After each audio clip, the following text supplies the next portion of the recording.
What is up, Insaners? How are you guys doing today? We're back with another video. This time we're going to talk about the double game week in 35 and the blank game week in game week 36. Now, we talked about it on our game week 34 deadline stream a little bit, but today we'll be covering all the fixtures in detail and the best teams and players to target. We'll also talk about chip strategy and how to go about things. Guys, this is a pretty important video. If you're looking to beat your mini league rivals or just end the season on a high, make sure you watch today's video till the end. Please hit the like button if you like what you see, guys. If you're new around here, do consider subscribing as well. That'll be really appreciated. A big thank you to all the subscribers who subscribed since our last video. Guys, we're racing towards 500 subscribers and please help us get there.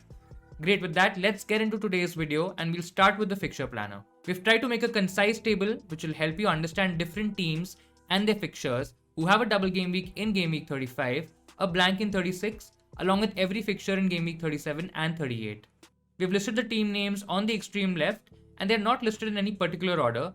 From left to right, we've mentioned different game weeks from game week 35 to 38. So basically, to understand this, every team on the extreme left faces a team mentioned in the cell that corresponds to each game week. Is that making sense? Guys, I hope it is. As you move forward, you will also see some teams that get highlighted in a green arrow. Those are some teams that you should target for the doubles, blanks, and the remaining 2 game weeks. Guys, if you take a closer look at the table, you'll see that 8 teams have a double game week in game week 35, and this is official now. These teams are Arsenal, Aston Villa, Chelsea, Crystal Palace, Everton, Leicester City, Man United, and Southampton. All good, right? So many teams having a double game week, and you would think this is your week, and this is it. Now here comes the tricky part. 4 out of these teams blank in game week 36. That means you will get 2 games from them in game week 35, but then they don't play in game week 36. These teams are Arsenal, Chelsea, Leicester City, and Man United for now. The Man United Liverpool game got called off, guys, because of the fans protesting inside the stadium against the club owners, and there is a high chance that this game goes to game week 36, meaning that the West Brom game that Liverpool had in game week 36, it moves to game week 35, giving Liverpool a double game week with Southampton and West Brom. So if this thing goes through, guys, Man United keep their double game week, Liverpool have a chance of getting a double, and then both teams play each other in game week 36. Guys, I hope you're following till now. Now, most of us have players from the likes of Chelsea, Leicester, and Man United, so it's going to be a little difficult to maximize both weeks, especially if you don't have any chips available with you. Now, from the looks of it, you can target the likes of Crystal Palace, Everton, and Southampton. They all have a decent double game week, but fixtures post that get a bit tricky for Palace especially, who face Arsenal and Liverpool in game week 37 and game week 38. Everton also have a tough last game against Man City, which will incidentally be the day City will celebrate as champions at the Etihad. Now, I'm pretty sure they would not want to lose this one. Now, guys, one thing to note here is that all of the 3 teams that I mentioned, Crystal Palace, Everton, and Southampton, they have a game in game week 36 as well, and that is a decent cover for your team. Guys, coming to a few teams who have a tough double, now Chelsea and Aston Villa have the toughest double, I feel, and the games post that also don't look that easy. To make matters worse, Chelsea are also blanking in game week 36. That is not ideal, guys, if you have a double up on the Chelsea defense like me. Now, Villa play in game week 36, but their games aren't easy either. They play Palace in game week 36, but then face Tottenham and Chelsea. Guys, by the time Villa might not have anything to play, and the race for top 4 might still be on. So again, like Chelsea, though you enjoy the double game week, but it's not ideal if you look at the overall picture. Now, Leicester is another team which is quite tricky. A mixed double with Newcastle and Man United, then they blank in game week 36, and then 37 and 38 are against Chelsea and Tottenham. That is definitely not going to be easy, guys, and we'll see how they go.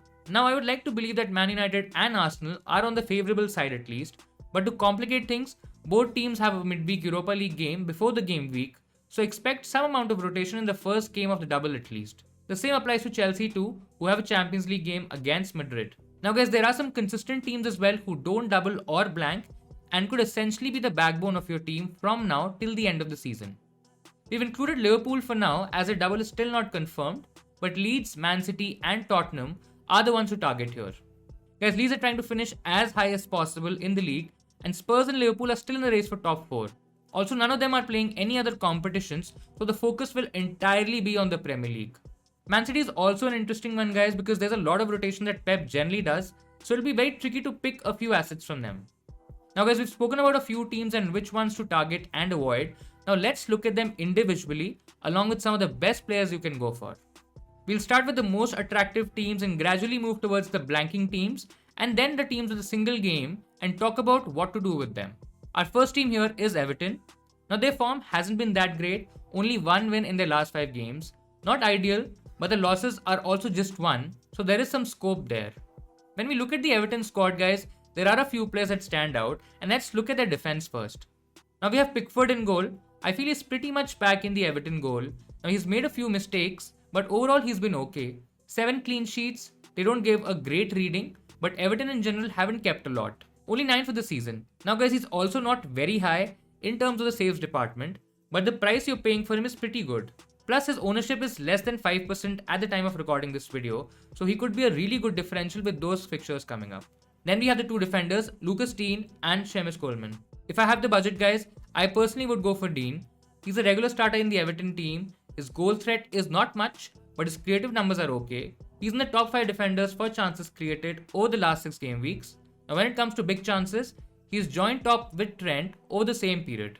His ownership is around 10%, so it's still not that much, and you should look to get him early if you want to avoid any price rises. Guys, if money is an issue for you, and if you are on a tight budget and want the best value pick, then Coleman is your guy. He has got a few starts since game week 30 and he's looking good in the wingback role. He's also way cheaper than Dean, more than $1 million, and his ownership is only 3% right now. More than all of this, he's outperformed Dean in terms of chances created, number of assists, along with overall FPL points. There is just a slight risk of rotation I think with him, but I feel Ancelotti is going to go all in and needs his best players on the pitch. Our final Everton player is Dominic Calvert-Lewin, a forward who would want to finish his season on a high. Guys, Everton would also expect him to help them reach Europe next season. His form has been okay, nothing spectacular. He scored against Villa and got 8 points last week. Now his form before he got injured was also pretty average with 2 returns in the last 6 games. You would say all of this would mean that he's probably not the best option, but there were quite a lot of tough fixtures in the mix. With the upcoming games, DCL has a chance to provide big guys. Our next set of teams are Southampton and Crystal Palace. Not a lot of great options from both, but let's see what we got here. Guys, I won't trust either defense, but as with Pickford, if you want to save some cash and go for a cheap goalkeeper, McCarthy and Guaita are cheap options. You can get them in if you have a spare transfer or you are playing your wildcard or bench boost chip in game week 35 or 36. Guaita is a better pick for the next 2 game weeks at least. Southampton have been poor defensively. Now one thing I've seen in the past few weeks guys is that Foster is not starting. So is McCarthy the first choice again? That's a tough question to answer guys, but I would look to move on Foster for a playing keeper in case I plan to use him for game week 35 and 36. Now guys, let's talk about a couple of decent budget options from Southampton and Crystal Palace. I'm not really looking at a lot of attackers from both. Over the whole season, their attacking numbers are pretty average. So I'm looking at a couple of options here guys. These are standout players in James Ward-Prowse from Southampton and Wilfried Zaha from Crystal Palace. Both have okay fixtures and there is potential to get some points. Now Ward-Prowse depends a lot on penalties and free kicks, and that's not always ideal because you might not get that chance every week. Zaha looks a better pick here. Palace though are a pretty poor side when it comes to attack, but with Zaha, if he's fit, he's their main man, right? So you will get minutes. Plus Sheffield and Southampton in the double, they're really good games. Both defenses are pretty bad, they don't keep clean sheets, so Zaha could get some points here. Post the double, Villa is another game that you can say that he has a chance to score in. Now Arsenal also rarely keep a clean sheet, and the last game is Liverpool. So I feel overall if I have to choose between the two, I would go with Zaha. Obviously there's a huge difference in price, but if you really want to differentiate yourself, I feel Zaha could give you a chance if you're able to afford him. Now guys, we also have some Chelsea options. It's getting trickier by each week.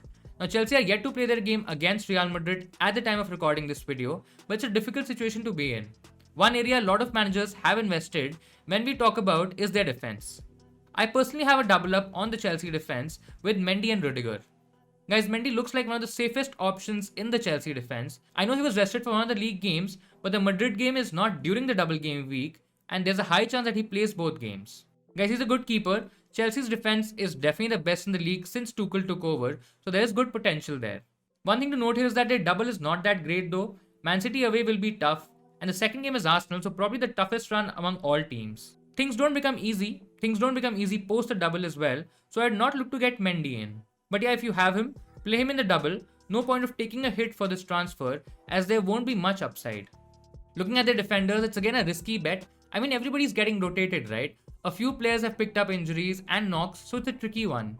I personally feel it's not worth having two Chelsea defenders going in the double game week. With the Madrid game before, we could see some rotation. Now Alonso or Chilwell could start one or even both games. Azpilicueta could also get rested. I think it's probably wise to look at the likes of Rudiger if he's fit, or even Christensen. Both are less than 5 million guys, so we're looking at higher value here. I don't feel going for expensive options makes sense. I would rather take that chance with Trent, Shaw, or even Luka Dean. Guys, I won't get any new Chelsea defenders for the double, but if you have them, I think you should hold on to them for the double game week and move them out and offload them for better options in game week 36. Now, Chelsea's midfield is another important point of discussion. Guys, I feel managers who like to play safe have gone for Mount, and he has been quite consistent. His 4 big chances in the last 6 game weeks tells you that he's the go-to man when you talk about creating chances and goal-scoring opportunities for his teammates. Again, he's not the player who will be giving you mega hauls in most instances, and that is where Havertz comes in. He's playing that number 9 role for Chelsea. It's more like a false 9 position.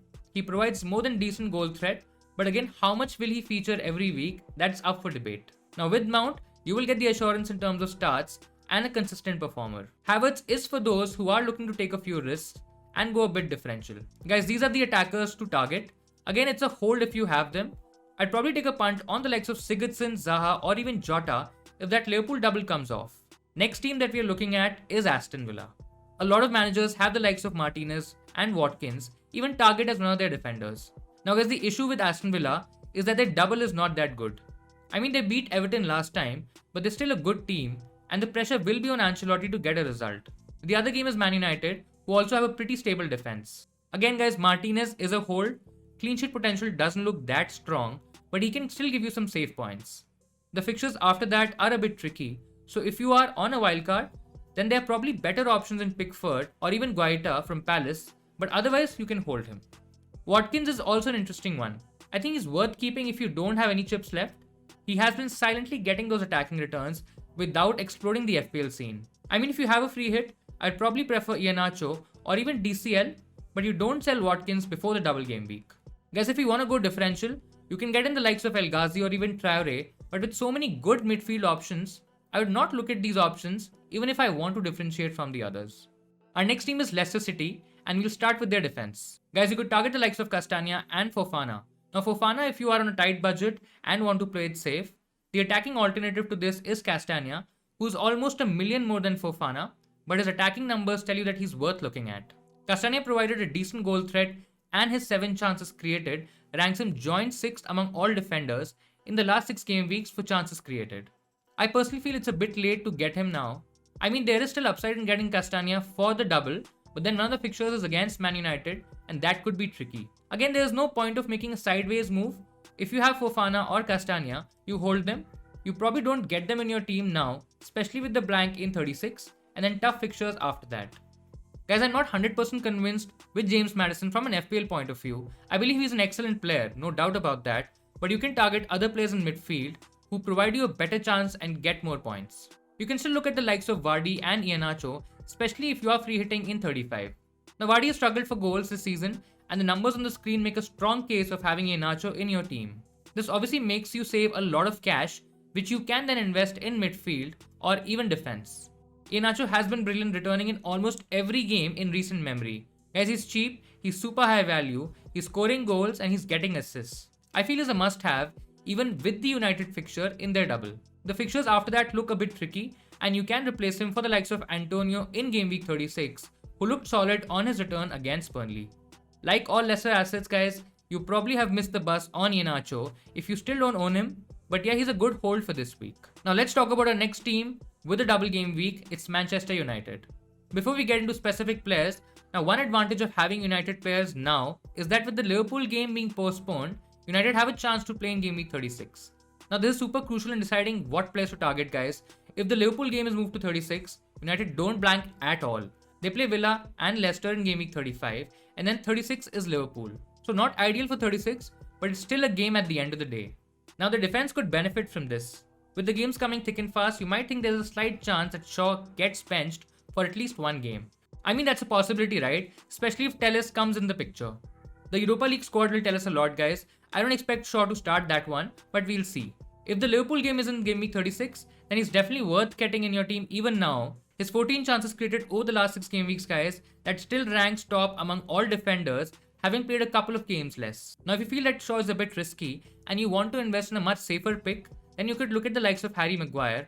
Obviously, Shaw gives you that additional creativity, but Maguire won't miss out any games for United, that is for sure. So he's definitely an option there. Guys, there are some decent attacking options as well. Now, this table shows you the attacking numbers for Bruno Fernandes, Mason Greenwood, and Marcus Rashford over the last 6 game weeks. Bruno's numbers are okay, nothing spectacular, but when you look at the price column, you actually understand that he hasn't been worth the investment. Greenwood has stood out over the last few weeks when it comes to value. Now, among the three, he's top for almost every attacking stat. He's rotated quite a lot in the Europa League especially, and this means that he gets frequent starts in the Premier League. Again, you can't say that with 100% surety that he'll play every game, but he's definitely our pick of the lot. Now, Rashford also might get rested for the Roma game, and that means probably a couple of starts for him in the double, so he's also a decent option. But I'll be a bit cautious and will keep an eye on his progress throughout the week. Now, guys, with the news of the Liverpool game yet to be confirmed, I would not rush to make a transfer here. If you have Bruno, I would say you hold him. If you want to get in a transfer, probably look at Greenwood as the value pick. Now, there's only one option among forwards for Man United. It's unlikely that Cavani will start both games in the double game week. Guys, he's a super important member of the United squad, and Solskjaer would look to get him off the bench in at least one of the games. Now, that doesn't look great from an FPL point of view. With better alternatives available, this is a transfer that I would avoid, to be very honest. Now, another interesting team to look at is Arsenal. A lot depends on the Europa League game. If they are out of the competition, guys, we might see less rotation. Now, Arteta would like to finish the season on a high, with Champions League football looking increasingly difficult. There are a few cheap options if you want to look at them for your team. In defense, you have the likes of Leno and Holding. Holding could be an okay option for the double. Now, if Liverpool double that week, I would definitely have Trent over him in my team, but yeah, as a cheap defender, he's pretty good. Not sure if Tierney is going to be fit, guys. If he is, then he's another defender worth considering if you look at his overall attacking threat. The keeper position has also been a tricky one over the past few weeks. Now, Leno was rested in the league for a couple of games, but there is a break between now and the Europa League final, so there are chances that Leno goes back in goal for the Gunners. Not very appealing buys for me, guys, but if you have them, yeah, you definitely hold them and play them. Now, if you want to differentiate and are probably on your free hit in Game Week 35, then Saka and Martinelli are two good cheap enablers for your team. It's a bit difficult to trust Arsenal this season, especially with all their inconsistencies, but the reward is huge if it comes off. Martinelli is very cheap, guys, and if he can get those regular starts right, he could be one of the best differentials. His numbers look decent, 2 attacking returns in his last 3 starts. Now, a lot seems to be going through him. Again, it depends on who Arteta plays against Villarreal. As Saka is a safer option out of the two, he didn't feature in the last game against Newcastle, but he should feature in at least one of the doubles. Now let's look at some teams who don't have a double game week, but who have a good run of fixtures in the coming games. Guys, the first team is Liverpool. Now right now there is a chance that because of the United game, they have a double in game week 35.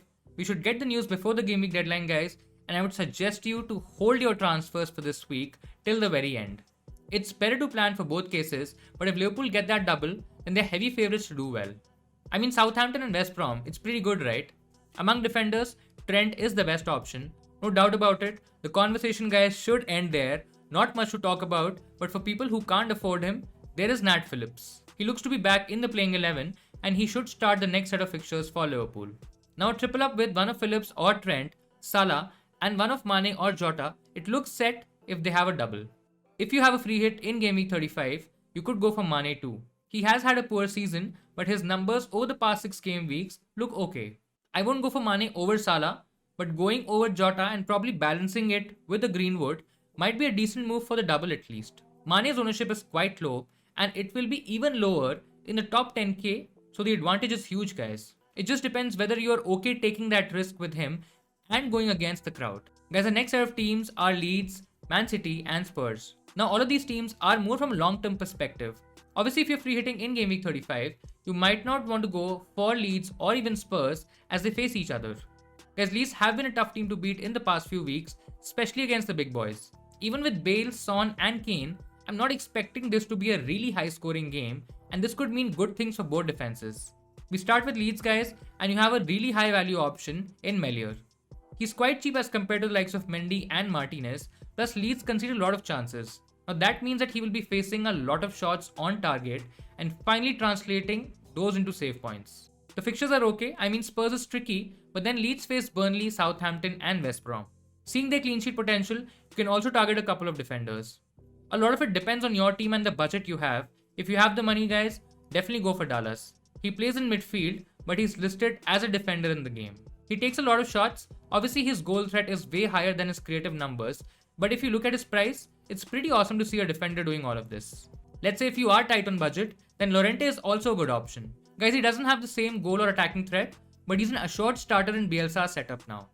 If you're just looking to target that clean sheet, with probably some bonus points, he should be your go-to man. There are a few attacking options too in terms of Leeds. I personally don't like Bamford without Rafinha. Not entirely sure when Rafinha is going to return, but yeah, Bamford is missing his service. Guys, one strong differential that you can look from a Game Week 36 point of view is Harrison. Now he's gone a bit under the radar, but his numbers look pretty okay. He has a goal and 3 assists in the last 6 game weeks. Again, if you want to attack the coming Leeds fixtures, he's probably a good differential to take. Only 3% ownership right now. That's pure gold, right? Now guys, another topic of discussion that I think is really important to have is what to do with Man City assets. I mean, a lot of us have had City defenders for quite a long time this season. Plus the occasional flirting with KDB and Gundogan has continued, right? Now they're in the Champions League final as they beat PSG in the semis. The final, guys, will only take place after Game Week 38. So that could mean less rotation for at least the defenders. Again, still can't say with full confidence who among Foden, Gundogan, De Bruyne or Mahrez will start most of the games, but yeah, it is enticing. Now the table that you see gives you an idea of who has started the most games for City in the past 6 game weeks. Obviously, Edison looks like the most obvious pick in defense. You can still go for him if you have the cash and are playing safe. Now Diaz also got benched for quite a few games in the league, but with just the Champions League final to play, you might see a couple of starts from him just to keep him match fit. I still think that he gets rested for at least one game out of the 4 that they have to play. John Stones is still suspended till Game Week 36, so no point going there. Mendy has played a lot in the league recently with Cancelo, so that might continue, but yeah, not entirely sure about that. I won't really look at their midfield, guys. Just look at the bottom 3 names. It's Man City's key players Gundogan, Foden and KDB. Clearly Pep has rested them in the Premier League as the focus was on cup competitions with a special focus on the Champions League. Just like the defenders, guys, I feel all 3 will play a few games, but who plays how many minutes is a tough one to predict. One more name that is worth mentioning here is Mahrez, who has had a brilliant 2 legs against PSG, scoring 3 goals to take the Citizens to their CL final. It's their first CL final, and if you look at the Premier League, he's also a decent option to consider for the coming game weeks. Finally, we come to their 2 attackers. Now, Gabriel Jesus has looked like their best attacking player in the league. That's taking into account the recent game, guys. His expected goals and assists are among all City players. This is not necessarily converted into huge hauls, but yeah, in terms of game time, he's right up there. I feel that could be shared with Aguero coming into picture now. Guys, I still don't think that Aguero will start the Champions League final, but he's definitely going to play the remaining Premier League games, and he could be a solid differential and probably the most exciting player from Man City in the league. His price is around Jamie Vardy, and that could be a great switch from Game Week 36 when Vardy blanks. I feel the remaining Man City games will feature some regulars, and there will be some players who get a few starts under their belt. Now, by all means, if you can crack this combination and go for a couple of decent options, the gain is huge. Guys, all this looks good, but comes with a huge risk of blowing things up, so do keep that in mind. Our final team is Tottenham, who also don't have a double game week, but have some really good single game week fixtures. Guys, I still don't trust their defense. Though Aurier had a wonderful game against Sheffield United, it's difficult to expect that over a long run of games. Reguilon also hasn't been that great. A lot of good options in defense in and around that price, so I would probably avoid their defense.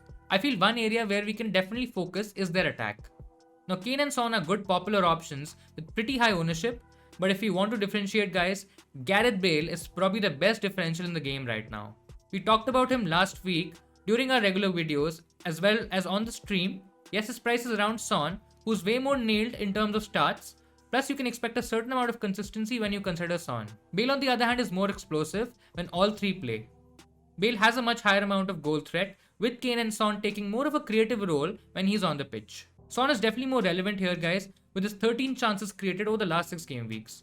Guys, that's more than Kane and Bale combined during the same time. I would say Kane is a must-have from now till the season end. I think it's too risky to go without him, with Leeds, Wolves and Aston Villa coming as the next 3 fixtures. A choice between Son or Bale is purely on the amount of risk you want to take. Now Bale should start most of the remaining games, but yeah, Son won't be rested for sure. Guys, whether you want to play safe or just maintain your rank with Son, or go a bit differential and play Bale instead, it's a tricky call to make. Having all 3 would be a great way to differentiate, but I feel that is keeping too many eggs in one basket, and the week Tottenham don't do well, the hit is going to be massive, guys. Now that we're done with all the teams and the players to target, let's look at the best possible chip strategies to go for in the coming game weeks. Now the way things stand, guys, very few of you would have all your chips available. Now in case you do, your options are the wildcard, free hit, triple captain and bench boost. Coming to our first chip, the wildcard. A lot of us have used our wildcards, but a few of us would still have that. For those of you who haven't used theirs, there are a couple of good options. If you have a lot of players from Spurs, Wolves, Leeds, Man City and West Ham, things become a bit tricky for you. In this scenario, guys, a free hit is more viable if you have one. If not, then you can play a wildcard in Game Week 35. Try getting a balance of as many players as you can who have a double in 35. This includes both United and Liverpool, who could both have a double game week in 35 and also have decent long-term fixtures. Also, guys, make sure that you have enough players from the teams like Villa, Everton, Spurs or even Leeds to complete those 11 players in Game Week 36. Now the second option is that you can navigate through the double in Game Week 35 if majority of your players are from the teams that are having a double game week. This becomes even more important, guys, if you have a lot of players from Chelsea, Leicester, Arsenal who all blank in 36. Now Man United and Liverpool are a bit tricky. If they have a confirmed fixture in Game Week 36, then you hold players from both teams. But in general, if you have only 5 to 6 players playing in Game Week 36, then wildcarding in 36 makes more sense. Now let's talk about the free hit chip. I feel this is the best chip to have for either the double in 35 or the blank in 36. Obviously this allows you to make unlimited transfers, guys, and change your team for 1 week, post which it gets back to your old squad. Now like the wildcard, there are 2 ways to go about this. You either use it in Game Week 35. Now if you feel taking advantage of those double game week players will give you more advantage and majority of your team has a fixture in Game Week 36, then playing it in 35 makes total sense. This will also allow you to have a full 11 players with double game weeks if Liverpool also get a double in 35. Personally, guys, I feel this is a better strategy. On the other hand, if you don't have a decent team for Game Week 36 and the majority of your players have a double game week, let's say around 8 to 9, then free hitting in Game Week 36 is the choice. This might not give you the same advantage as earlier if Liverpool have a double in 36, but then in this case, this is the best option to go for. Guys, I hope you're following this. I know it's a bit tricky to understand. Either way, having the free hit chip is gold right now. And yeah, I'm a little jealous of you guys. Our third chip in discussion is the bench boost. Now, ideally, a bench boost works really well when combined with a double game week, but that might be the ideal scenario. Things often don't happen the way you plan an FPL, and using it in a single game week could also be highly beneficial. Guys, any week where you feel you have the most decent players who could give you points for that week, you should play the bench boost chip. Now, a lot of managers have already played this chip, but for the ones who have not, Game Week 35 looks like a really good week. Obviously, managing 15 double game weekers is next to impossible, guys, but if you are able to get at least 9 to 10 double game week players, along with players from teams like West Ham and Burnley, I think you could really make this work. The other option is to play it in any week which doesn't have a blank. Now, Game Week 36 won't be ideal, as you might find it difficult to field 11 players. Guys, you can also look at the weeks 37 and 38 as well.